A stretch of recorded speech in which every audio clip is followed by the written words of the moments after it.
The massive warship hung in the darkness of space like a predator waiting for prey. Its hull stretched nearly 2 kilometers from bow to stern and bristled with weapons that had conquered dozens of worlds. Across 3 centuries of Valorian expansion, Commander Zreekther stood on the bridge of the Dreadclaw and watched the tactical display with satisfaction as his fleet moved into attack formation around the contested Meridian sector. The Valorians were a proud warrior race who had built their empire on strength and discipline. Their gray-scaled skin and triple eyes gave them an appearance that struck fear into most species they encountered. But it was their military might that truly made them dominant in this region of space. Zreekther had personally led campaigns against 17 different species, and none had survived to challenge Valorian authority a second time. Commander, we are approaching the coordinates where the humans have established their presence, his tactical officer reported while checking the scanner readings with practiced efficient size. Rack. Tar made a dismissive gesture with his clawed hand as he reviewed the intelligence reports on these newcomers. Humans were a young species who had only recently developed faster than light travel and had the audacity to establish a colony station in territory the Valorians considered theirs. The reports described them as bipedal mammals from a planet they called Earth with no significant military achievements and outdated weapon systems, a minor species overstepping their boundaries. Zreekther said to his second-in-command, "We will crush them quickly and send a message to any other primitive races who think they can challenge our empire." The Valorian fleet consisted of 20 warships, including the Dreadclaw. Each vessel carried enough firepower to level a city, and their crews were veterans of countless battles. Zreekther had received his orders directly from the Valorian High Command: eliminate the human presence completely and claim the sector for the Empire. Meanwhile, several million kilometers away, Captain Daniel Hayes sat in the command chair of the USS Valiant and studied the same region of space with growing concern. He was a tall man with gray streaks in his dark hair and calm eyes that had seen enough conflict to understand its true cost. At 42 years old, he was one of humanity's most experienced ship commanders, though this was their first major deployment beyond their home systems. "Captain, long-range sensors are picking up multiple contacts entering the sector," Lieutenant Amy Rodriguez announced from the tactical station. She was young, but sharp with an analytical mind that could process combat data faster than most computers. Daniel leaned forward and examined the sensor readings on his display. 20 ships in military formation, and all heading directly toward their position with clear hostile intent. He had known this confrontation was coming ever since the Valorian Empire ignored every diplomatic message humanity had sent over the past 3 months. How long? Until the civilian transports reached the jump point? He asked while calculating their options in his head. Lieutenant Kevin Park looked up from the engineering console, where holographic displays showed the ship's power systems running at optimal levels. "They need another 40 minutes, Captain," he replied with concern evident in his voice. 40 minutes was a long time to hold off an enemy fleet that outnumbered them 20-1. Daniel thought about the 15,000 civilians on those transport ships, including families with children, who were just trying to build a new life on Epsilon Station. Humanity had come so far since nearly destroying themselves in the wars of the 21st century, and now they faced a test that would determine their place in the galaxy. "Open a channel to the Valorian flagship," Daniel ordered while straightening in his chair. "Let's try one more time to avoid bloodshed." The main view screen flickered and showed Commander Zreekther standing on his bridge with his arms crossed and his expression radiating contempt. "I am Commander Zreekther of the Valorian Empire," he announced in a voice that carried the weight of absolute authority. "You are trespassing in Valorian territory, and your presence is an insult to our sovereignty." Daniel kept his voice steady and diplomatic despite the threat his ship was facing. "Commander, I am Captain Daniel Hayes, representing the United Earth Alliance, he began. This sector is unclaimed according to galactic law, and our colony was established peacefully. We have no desire for conflict and request that we open negotiations. Shriekthor laughed. A harsh sound that echoed across the communication channel. Negotiations? He repeated with mockery dripping from every word. Your species lacks the strength to negotiate anything. You will abandon this sector immediately, or we will destroy every human vessel and installation we find. Commander, please reconsider. Daniel tried again. Violence will only lead to more violence, and both our peoples will suffer losses that could be avoided. You have one of your Earth hours to comply. Shriekthor cut him off sharply. After that, we will show you why the Valorian Empire has never been defeated. The transmission ended abruptly, and the view screen returned to showing the approaching enemy fleet. Daniel sat back in his chair and felt the weight of command settling on his shoulders like never before. He had hoped diplomacy would work, but he had also prepared for this moment. Amy, begin combat preparations, he ordered quietly. Kevin, I need everything you can give me from the reactor. Captain, we should jump to FTL and escape while we still can, his executive officer suggested from the ops station. The Valiant is a good ship, but we can't fight 20 warships alone. Daniel shook his head firmly. Those transports can't jump yet, and I won't abandon 15,000 people to save ourselves, he stated with absolute conviction. Besides, the Valorians have never fought humans before, and they're about to learn why that's a mistake. Amy finished running her tactical analysis and looked up with a determined expression. Their formation is standard military doctrine. Tight and concentrated for maximum firepower, she reported.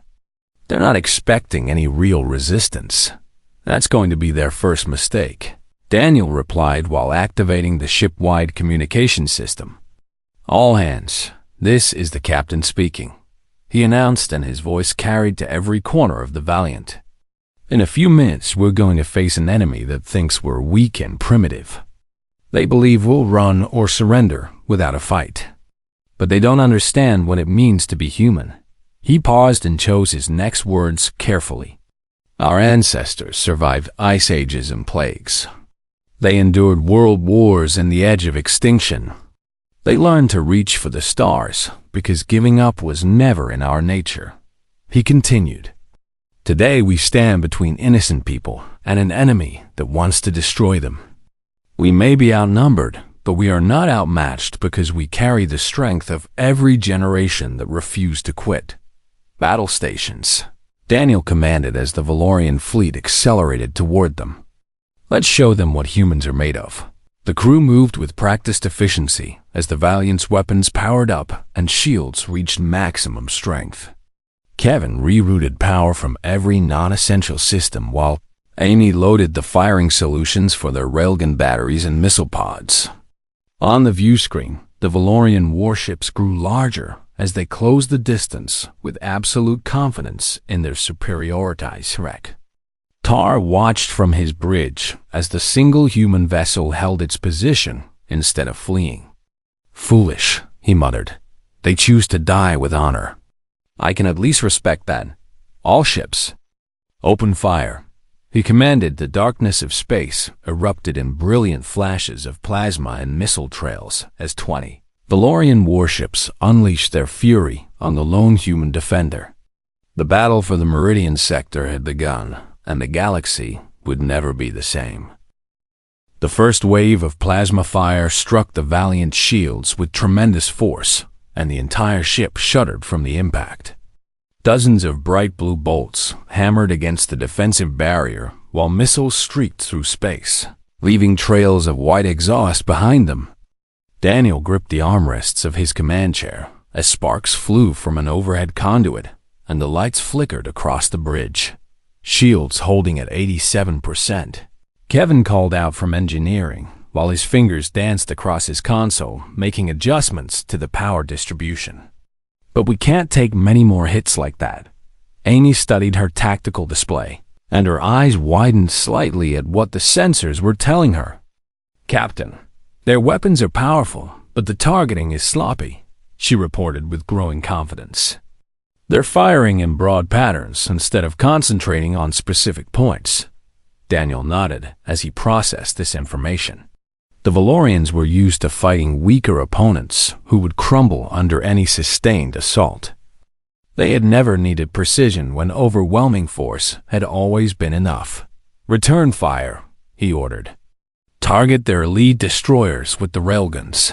The Valiant's main weapons came to life, and 6 railgun turrets swiveled to lock onto their targets.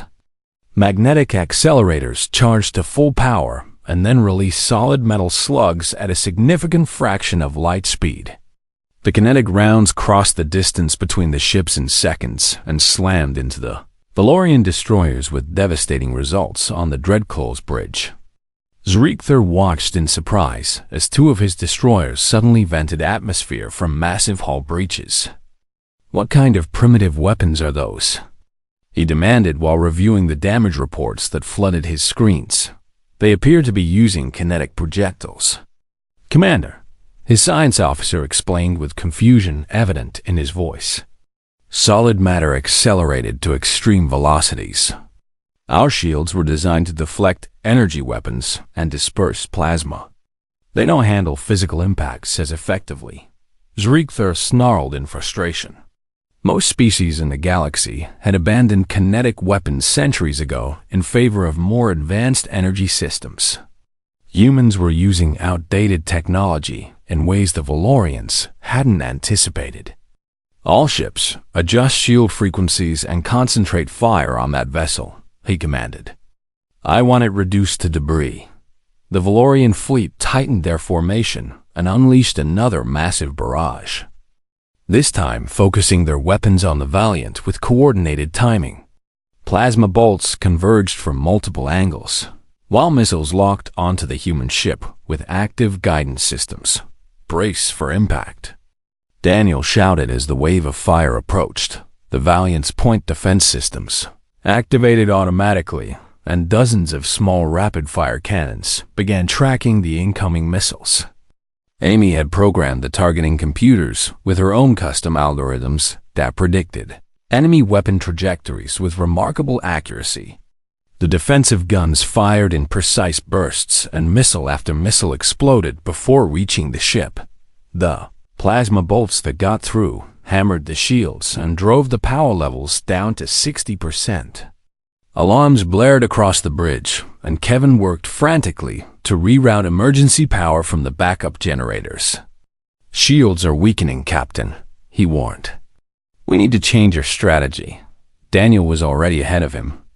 "Helm, execute evasive pattern Delta 7, he ordered. "Amy, deploy the drone fighters." The Valiant suddenly accelerated and rolled to starboard in a maneuver that caught the Valorians off guard.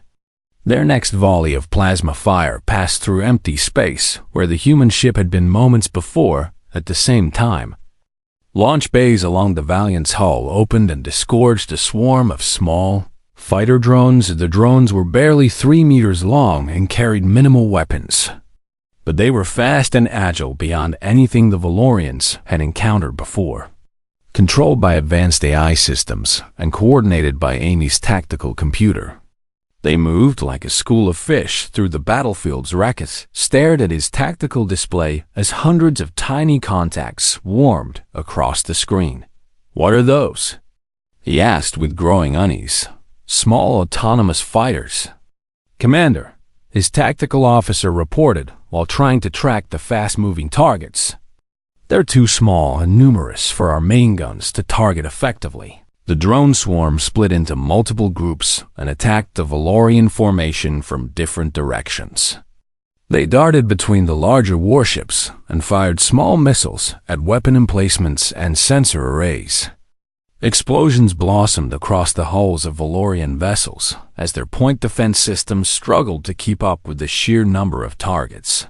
"This is not how primitive species fight," Zreekther muttered as he watched another of his cruisers take critical damage. "Where did they learn these tactics?" Daniel allowed himself a small smile as he watched the drones execute their programmed attack patterns.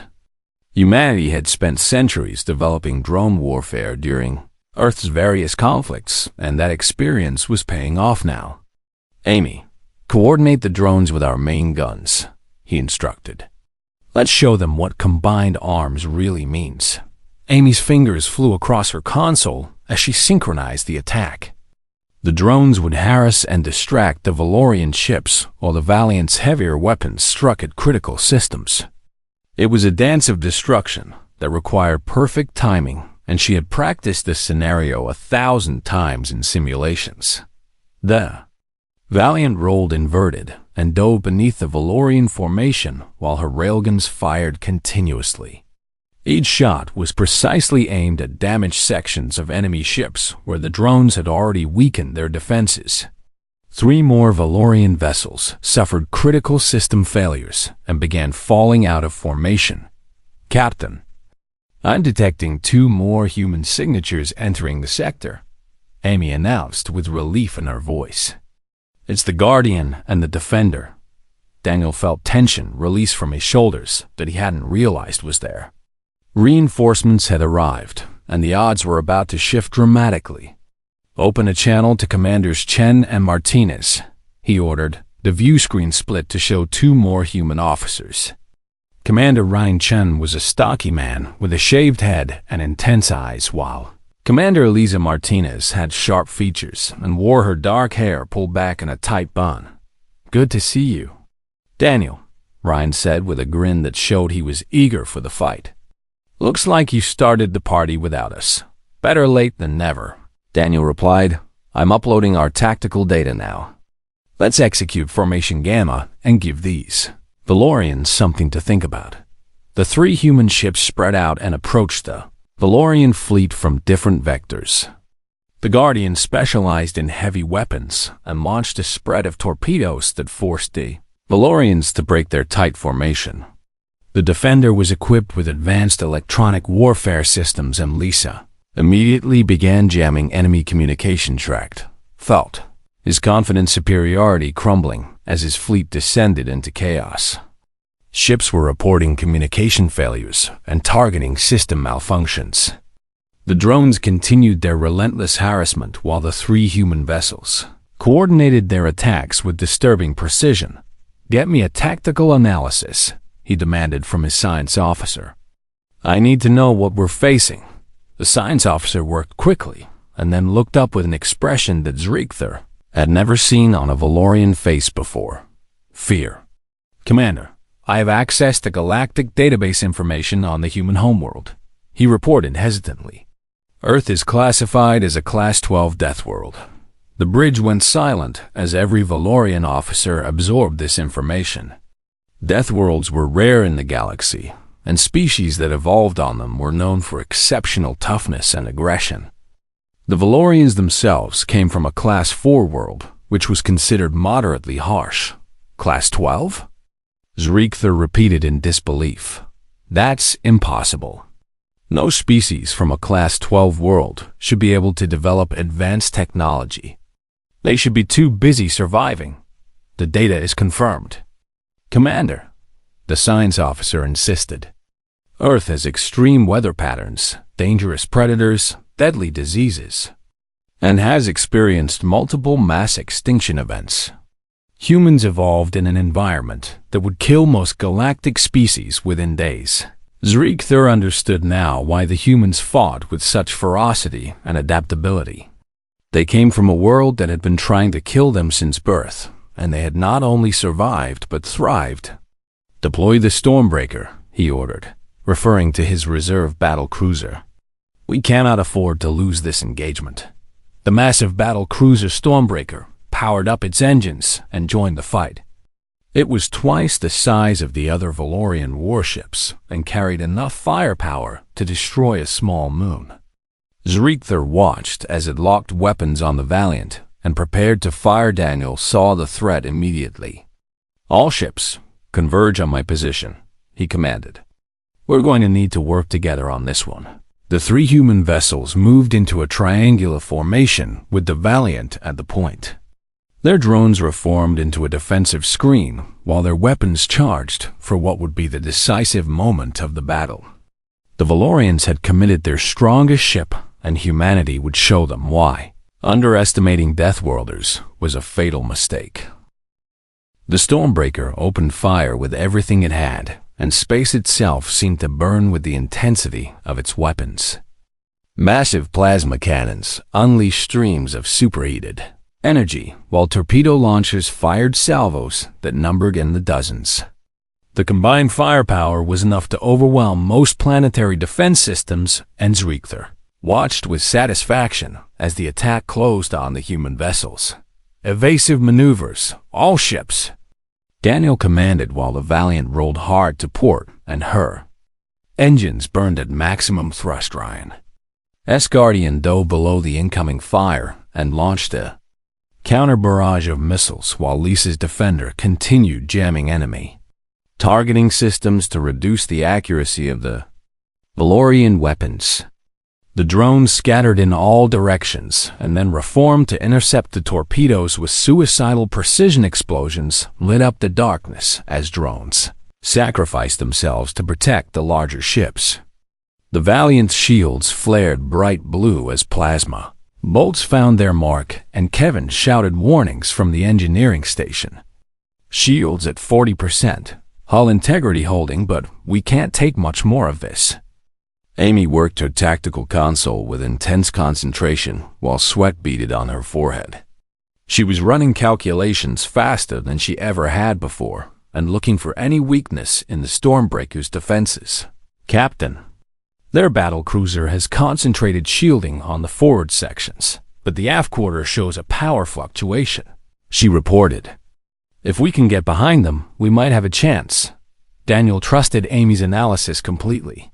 Ryan, Lisa, I need you to keep the Stormbreaker's attention while we maneuver for position. He transmitted to the other ships. Understood. Ryan replied immediately. Guardian will draw their fire. The Guardian accelerated directly toward the Stormbreaker in what appeared to be a suicidal charge, its heavy weapons blazing away at the larger ship's shields. Zreekther took the bait and ordered his battlecruiser to focus all firepower on the approaching human vessel. Ryan waited until the last possible moment and then executed a hard turn that brought the Guardian parallel to the Stormbreaker's hull. The maneuver put tremendous strain on the ship's structure, and several crew members were thrown from their stations, but it worked perfectly.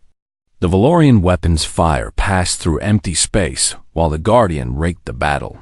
Cruisers sighed with railgun fire at point-blank range. Meanwhile, Daniel brought the Valiant around in a wide arc that took them out of the immediate combat zone. Kevin, I need every bit of power you can give me, he ordered. We're going to have one shot at this. Kevin nodded and began shutting down non-essential systems throughout the ship. He rerouted power from life support in empty sections, dimmed the lighting by half, and even pulled energy from the backup shields. You've got 120% power to weapons, he announced. But we can only maintain it for about 90 seconds before the reactor overloads. That's all I need, Daniel replied. Amy, prepare firing solution on the Stormbreaker's aft section. I want every railgun and missile we have ready to fire on my mark. The Valiant came around behind the Valorian battlecruiser, while the Guardian and Defender kept the enemy distracted. Amy locked her targeting computers onto the weak point she had identified, and her fingers hovered over the firing controls. Fire. Daniel commanded quietly. The Valiant unleashed hell in a concentrated barrage that lasted less than 10 seconds. 6 railgun turrets fired in perfect synchronization and sent solid metal slugs screaming into the Stormbreaker's aft shields at velocities that made them effectively unstoppable. The shields flared and sparked as they tried to deflect the kinetic impacts, but the sheer concentrated force overwhelmed them. The railgun rounds punched through the weakened shields and slammed into the battlecruiser's engine section. Massive explosions rippled along the hull as fuel lines ruptured and power conduits overloaded. The Stormbreaker's engines went dark, and the massive ship began drifting without. Powers Rector grabbed his command chair to steady himself as his flagship shook from the impacts. "Damage report," he shouted over the sounds of alarms and emergency systems activating. "Main engines are destroyed." "Commander," his engineering officer reported with barely controlled panic. "Auxiliary power is failing, and weapons are offline. We are dead in space." The Valorian commander stared at his tactical display in disbelief. His most powerful ship had been crippled in a matter of seconds by what he had dismissed as primitive technology. The humans had outmaneuvered him and exploited a weakness he hadn't even known existed. Rest of the Valorian fleet was faring no better.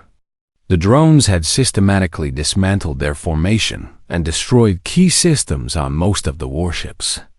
The three human vessels worked together with a level of coordination that suggested they could read each other's minds. Every move one ship made was supported by the actions of the others. "Commander Chun, Commander Martinez." "Excellent work," Daniel transmitted while watching the Stormbreaker drift helplessly. "Let's finish securing the sector." Ryan's voice came back with a note of satisfaction. "The remaining Valorian ships are breaking formation and attempting to retreat." Lisa added her own report. "I've intercepted their communications. They're calling for reinforcements, but it will take hours for any support to arrive." Daniel studied the tactical situation and made his decision. The Valorian fleet was beaten but not destroyed. He could press the attack and eliminate them completely, or he could offer them a different option. His thoughts turned to the lessons humanity had learned through centuries of brutal warfare on Earth. All human ships. "Cease fire." He ordered. Amy looked up from her console in surprise. "Captain?" "Open a channel to the Valorian flagship," Daniel instructed while settling back in his command chair.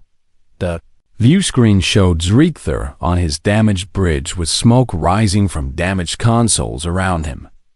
The Valorian commander looked like he was preparing for his final moments. "Come to gloat about your victory, human?" he asked with bitter resignation in his voice. "No, Commander," Daniel replied calmly. "I'm offering you and your fleet a chance to leave this sector alive." Zreekther's three eyes widened in shock. "What?" "Withdraw your forces from human space and return to Valorian territory," Daniel explained. "We will not pursue you, and we will not attack your damaged ships. In return, you will report to your high command that humans are not to be trifled with, and that we seek only peaceful coexistence." The Valorian commander struggled to comprehend what he was hearing. "You would spare an enemy who came to destroy you?" he asked in disbelief. "This is not how warfare is conducted." Daniel leaned forward slightly. "Maybe that's the problem," he said quietly. "Humanity spent millennia fighting itself, and we nearly destroyed our own world in the process.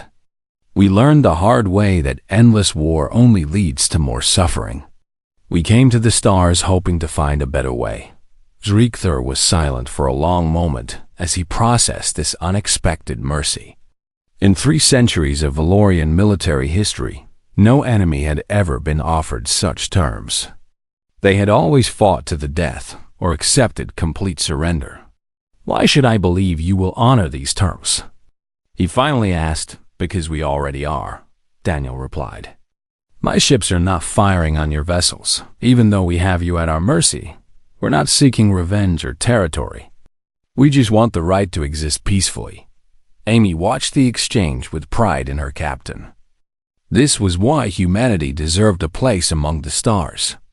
They had the strength to defeat their enemies and the wisdom to choose mercy when victory was at Chivits. Looked around his damaged bridge at his crew, who were watching him with uncertainty. They were warriors who had expected to die in battle, but now faced a choice they had never imagined. "I accept your terms," he said slowly. "The Valorian fleet will withdraw, and I will deliver your message to the High Command. Safe travels." "Commander," Daniel said with a respectful nod. The transmission ended, and Daniel allowed himself to relax for the first time since the battle began. All ships, Maintain defensive positions until the Valorians are clear of the sector, he ordered. And someone get me a status report on those civilian transports. The transports made it to the jump point safely. Captain, a relieved voice reported from the communications station. All 15,000 civilians are accounted for and unharmed. Kevin emerged from the engineering console, looking exhausted but satisfied. Captain, the Valiant took a beating, but she'll hold together, he reported. Give me a few hours and I'll have us back to full operational status. Daniel stood and looked at his crew who had performed beyond all expectations. Well done, everyone, he said simply. You proved today that humanity belongs out here among the stars, on the Dreadclaw. Zreekther watched as his fleet began limping away from the battlefield.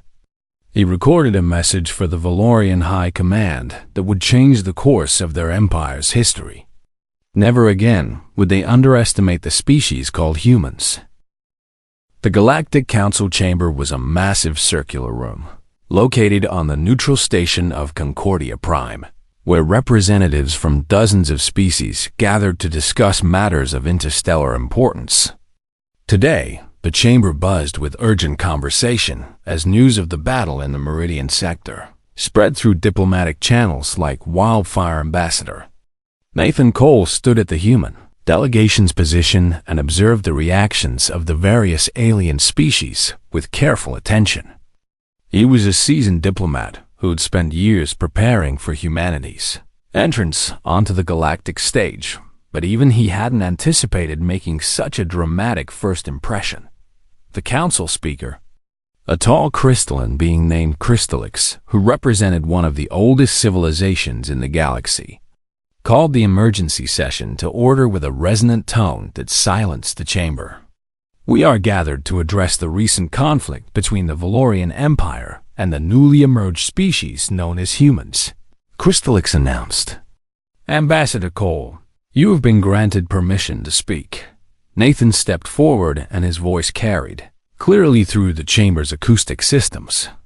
Honored members of the Galactic Council, I stand before you to explain the events that transpired in the Meridian sector, he began. Humanity established a peaceful colony on Epsilon Station in unclaimed territory, according to all galactic treaties. We sent multiple diplomatic messages to the Valorian Empire requesting dialogue and cooperation. He paused and looked around at the assembled representatives. Those messages were ignored, and the Valorians sent a military fleet with the explicit purpose of destroying our colony and all human vessels in the sector. Nathan continued. We defended ourselves using only the force necessary to protect innocent lives. A representative from the Crithian Confederacy, a species known for their militant traditions, spoke up from across the chamber. Your forces destroyed or crippled a significant portion of the Valorian fleet, the Crithian said with what might have been approval in his clicking voice. Such military capability from a species new to faster than light travel is unprecedented. Nathan nodded in acknowledgement. We come from a harsh world that taught us to be resilient and innovative, he explained. But more importantly, we learned from our own violent history that strength must be tempered with restraint. We could have annihilated the Valorian fleet, but instead we offered them mercy and safe passage. This statement caused a wave of surprised murmurs throughout the chamber. Several species exchanged glances, while others consulted their data tablets to verify this unexpected information. A representative from the Peaceful Union, a coalition of non-violent species, stood and spoke with genuine interest. You showed mercy to an enemy that came to destroy you? The ambassador asked. This is most unusual behavior for a species with such demonstrated military prowess. We showed mercy because we understand the cost of endless cycles of revenge, Nathan replied. On Earth, we fought devastating wars that nearly ended our civilization. We learned that true strength is not just the ability to destroy your enemies, but the wisdom to choose a better path, when possible. Crystallix seemed to consider this carefully. The Valorian Empire has confirmed your account of events, the council speaker said. They've also transmitted a formal request for diplomatic relations with humanity and a non-aggression pact. This is unprecedented in Valorian history. Meanwhile, in the throne room of the Valorian homeworld, Empress Valkara watched a holographic recording of the battle for the third time. She was an imposing figure even among her warrior race, with battle scars across her scaled arms and eyes that had witnessed countless conflicts during her long reign. Commander Zreikthar stood before her throne with his head bowed in a gesture of respect. He had expected to be executed for his failure, but instead the Empress had summoned him to explain every detail of the engagement. "You fought well against an unknown enemy," Valkara said after the recording ended, "but you also made the mistake of underestimating them based on incomplete intelligence." "Yes, Your Majesty," Zreikthar replied. "I allowed my pride and our empire's history of easy victories to cloud my judgment. The humans proved to be far more capable than our initial assessment suggested." Valkara rose from her throne and walked down the steps until she stood face to face with her commander. "Tell me, Zreikthar, what did you learn from this defeat?" she asked. The commander met her gaze directly. "I learned that military strength is not determined solely by the size of one's fleet or the power of one's weapons," he answered. "The humans demonstrated superior tactics, coordination, and technology we had not anticipated. But more importantly, they showed something our empire has forgotten." "And what is that?" the Empress prompted. "Mercy," Zreikthar said quietly. "They had us at their complete mercy and chose to let us live. They could have destroyed us and claimed victory through annihilation, but instead they offered us a path to peace." Valkara nodded slowly. "Our empire has conquered through force for 3 centuries, she said. "We have crushed every species that stood against us, and we believed this made us strong. But perhaps true strength is more complex than we understood." She walked to the massive window that overlooked the capital city of her empire. "The humans come from a world that makes our homeworld seem like a paradise, and yet they not only survived, but developed a civilization capable of challenging our military might," Valkara continued. "They could have become conquerors like us, but instead they seek coexistence. What are your orders, Your Majesty?" Zreikthar asked. The Empress turned back to face him. "You will become my ambassador to humanity," she announced. "You have faced them in battle and earned their respect through that shared experience. You will negotiate a formal treaty and establish diplomatic relations between our peoples." Zreikthar's eyes widened in surprise. "Your Majesty, I am a warrior, not a diplomat," he protested. "Which is exactly why you are the right choice," Valkara replied. "You understand both their military strength and their capacity for restraint. You can speak to them as one warrior to another and build a relationship based on mutual respect rather than fear or subjugation." Back on the USS Valiant, Daniel sat in his ready room and reviewed the reports from Earth Command. The battle had made him something of a hero back home, but he felt uncomfortable with the attention. He had simply done what he believed was right and protected people who couldn't protect themselves. A chime at his door interrupted his thoughts. "Come in," he called out. Amy entered and held a datapad in her hands. "Captain, I wanted to thank you for what you did out there," she said. "Not just the tactical decisions, but the choice to spare the Valorians when we had them beaten." Daniel gestured for her to sit. "I've seen enough death in my career, Amy," he replied quietly. "Every battle I fought before joining the space program left scars that never fully healed. When we reached for the stars, I hoped we could leave that ugliness behind. Do you think we can?" Amy asked. "Build a better future out here than we had on Earth?" "I think we have to try," Daniel said with conviction. "We're not the only species in this galaxy, and if we're going to survive, we need to find ways to coexist. That starts with showing others that we're capable of both strength and compassion." Kevin's voice came through the communication system. "Captain, we're receiving a transmission from Earth Command marked urgent. Daniel and Amy returned to the bridge, where the view screen showed Admiral Brandon Scott, a grizzled officer who had commanded Earth's defense forces for over a decade. Captain Hayes, I'm pleased to report that the Galactic Council has granted humanity provisional membership, the Admiral announced with a rare smile. Your actions in the Meridian sector demonstrated that we deserve a place among the spacefaring civilizations. That's excellent news. Sir, Daniel replied. There's more, Admiral Scott continued. Several smaller species have approached us requesting protection agreements and trade relationships. The Valorian Empire has formally requested a non-aggression pact and diplomatic exchange. You've changed the entire dynamic of this region of space. Daniel felt the weight of responsibility settling on his shoulders again. What are our orders, Admiral? You and Commanders Chen and Martinez are being recalled to Earth for debriefing and commendations, Scott said. After that, you'll be given command of our new first contact fleet. Humanity is going to need experienced officers who understand both combat and diplomacy. After the transmission ended, Amy turned to Daniel with a thoughtful expression. We really did it, didn't we? She said. We proved that humans belong out here. We proved we can hold our own. Daniel agreed. But the real test is what comes next. Can we build lasting relationships with alien species who have different values and histories? Can we maintain our principles when the challenges get harder? The questions hung in the air as the Valiant set course for Earth. The battle had been won, but the greater challenge of building a peaceful future among the stars was just beginning. 6 months had passed since the battle in the Meridian sector, and the galaxy had changed in ways that few could have predicted.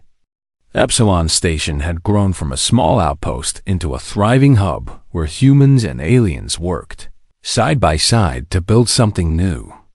The market corridors buzzed with activity as traders from a dozen species exchanged goods and ideas, while children of multiple races played together in the station's gardens without understanding the historic significance of their friendships. Daniel stood on the observation deck of the newly commissioned USS Horizon and watched the station through the massive viewport.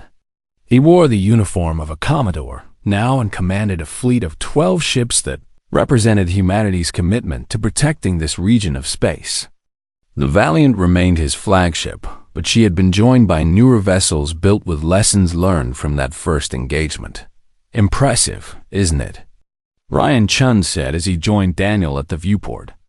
His own ship, the Guardian, now served as second in the fleet, and he had earned a reputation among both human and alien captains as a brilliant tactical commander. Daniel nodded. I never imagined it would grow this fast, he replied. When we first arrived here, we were just trying to survive. Now we're building a future. Lisa Martinez approached from the other direction with a datapad in her hands. Speaking of the future, we've received another request for protection from the Delari people, she reported. That makes 7 species who have asked for human assistance in the past month. What's the situation? Daniel asked while reviewing the information on the pad. The Delari are being threatened by pirate raiders from the Outer Rim, Lisa explained. They're a peaceful trading civilization with minimal defensive capabilities, and they've heard about our reputation for protecting the innocent. Daniel considered the request carefully. Humanity had to be selective about which commitments they made, because their resources were still limited. What does Ambassador Cole think? He asked. Nathan believes it's a good opportunity to demonstrate that our offer of friendship extends beyond just defending our own territory, Lisa replied. The Delari have valuable trade connections, and their gratitude could open doors with other species. Set course for the Delari system, Daniel decided. Let's show them that humans keep their word. Meanwhile, on the Valorian homeworld, Commander Zriktha walked through the halls of the Imperial Palace with the confidence that came from finding a new purpose. His role as ambassador to humanity had transformed him from a simple military officer into someone who understood the complexities of galactic politics. entered the chamber where Empress Volcara held her weekly briefing with the High Command. The military leaders who had once ruled every aspect of Valorian policy now shared power with diplomats and economists who advocated for a different approach to interstellar relations. Ambassador Richter, please provide your report on human activities, Volcara requested from her Thrakther activated a holographic display that showed the current map of human influence in the sector. The humans continue to expand their diplomatic relationships at a remarkable pace, Your Majesty, he began. They have signed treaties with 15 species and established trade routes that are proving beneficial to all parties involved. One of the old guard military commanders scoffed. They are building an empire while pretending to seek peace, he argued. We should strike before they become too powerful. Richter shook his head firmly. You misunderstand their approach, General, he countered. The humans are not building an empire. They are creating a network of mutual cooperation. Every species they ally with maintains full sovereignty and independence. Then what do the humans gain? Another commander asked suspiciously. Trust, Richter answered simply. They gain allies who choose to work with them, rather than subjects who are forced to obey. In the long term, this creates more stable and lasting relationships than conquest ever could. Empress Volcara studied the holographic map with keen interest. Our own treaty with humanity has brought unexpected benefits, she observed. Trade with Earth has introduced new technologies and resources to our empire. Their medical knowledge alone has saved countless Valorian lives. More importantly, Richter added, the humans have shown us that there are alternatives to constant expansion through warfare. Our empire is stronger now than when we relied solely on military might. Back on Epsilon Station, Nathan Cole met with representatives from the Galactic Council in a secure conference room. The provisional membership that humanity had been granted was up for review, and the vote for full membership would take place within days, Ambassador Cole. There are concerns among some council members about humanity's rapid military buildup, a representative from the cautious coalition stated. Your species has commissioned over 40 new warships in the past 6 months. Nathan had anticipated this question. Those ships serve defensive purposes and support our commitments to protect allied species, he explained. We have not used our military to threaten or intimidate anyone. Every engagement our forces have participated in was either self-defense or assisting a species that requested our help. Your point is valid, Crystallix, the council speaker, acknowledged. However, the speed of your expansion is unprecedented for a newly spacefaring species. Some fear you may become too powerful too quickly. We understand those concerns, Nathan replied, which is why we have proposed the establishment of a joint peacekeeping force under council oversight. Humanity is willing to contribute ships and personnel to this force and operate under council authority for disputes between member species. This proposal generated surprise reactions around the table. Several representatives exchanged glances, while others consulted with their aides. No major military power had ever voluntarily offered to submit their forces to external oversight. You would place human vessels under council command. The Crithian representative asked with obvious skepticism. For peacekeeping operations, yes, Nathan confirmed. We believe the council serves an important role in maintaining stability, and we want to support that mission. Humanity seeks to be part of the galactic community, not to dominate it. The vote for full membership passed with overwhelming support 2 days later. Humanity officially joined the Galactic Council as a full member with all the rights and responsibilities that entailed. Nathan sent word to Earth Command, and celebrations broke out across every human colony and station on the USS Horizon. Daniel received the news while preparing for departure to the Dolari system. We've come a long way in a short time, Amy said from the tactical station, where she now served as his executive officer. We have, Daniel agreed. But there are still challenges ahead. As if to confirm his words, Kevin looked up from the communications console with concern on his face. "Captain, we're receiving a priority alert from Council Intelligence," he reported. "The Krell Dominion has begun moving military forces toward the border regions." Daniel felt a familiar tension return to his shoulders. The Krell were one of the oldest and most powerful empires in the galaxy, and they had made no secret of their disapproval of humanity's rapid rise to prominence. "What's their strength?" he asked. "At least 50 capital ships with support vessels," Kevin replied while reading the intelligence brief. "They claim it's a routine military exercise, but the timing is suspicious." Lisa brought up the tactical display and highlighted the Krell fleet movements. "If they continue on their current course, they'll be in position to strike at Epsilon Station or several of our allied systems within 2 weeks.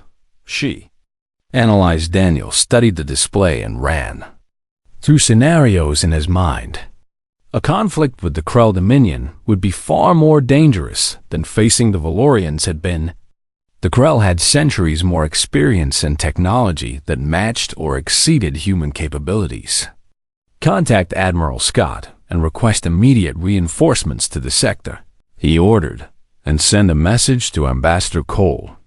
He needs to address this through diplomatic channels while we prepare for the worst." Ryan moved to stand beside Daniel at the tactical display. "Do you think they'll actually attack?" he asked quietly. "I think they want to test our resolve," Daniel replied. "The Krell are used to being the dominant power, and they see humanity as a threat to that dominance. They need to know if we'll back down under pressure. And we won't?" Amy stated with conviction. Daniel smiled slightly. "No, we won't," he agreed. "But we also won't be the ones to fire the first shot. We'll defend ourselves and our allies, but we'll exhaust every diplomatic option first." The communication system activated and Admiral Scott's face appeared on the screen. "Commodore Hayes, I've reviewed the intelligence on the Krell movements," the Admiral said grimly. "The Council is calling an emergency session, and Ambassador Cole will demand that the Krell explain their actions." "What are my orders, sir?" Daniel asked. "Position your fleet to defend our allied systems, but maintain a defensive posture," Scott instructed. "We're also recalling the 2nd and 3rd fleets from patrol duty. If the Krell want to fight, we'll be ready, but we're going to give peace every possible chance." After the transmission ended, Daniel turned to address his bridge crew. "You all know what we might be facing," he said. "The Krell are powerful and experienced, but we have advantages they don't expect. We've proven